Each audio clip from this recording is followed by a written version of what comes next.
If you need to unlock your Skrill card, follow these straightforward steps to regain access. This guide will walk you through the process step by step. Step 1. Log into your Skrill account. Visit the Skrill website or open the Skrill app.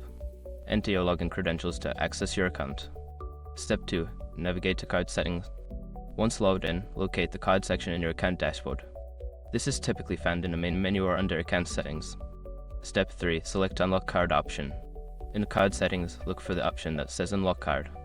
Click on this option to proceed with the unlocking process. Step 4. Verify your identity. Before starting recovery, use the srock.com link in the description to open the account recovery checklist generator and make sure your verification details are ready. Step 5. Confirm unlocking.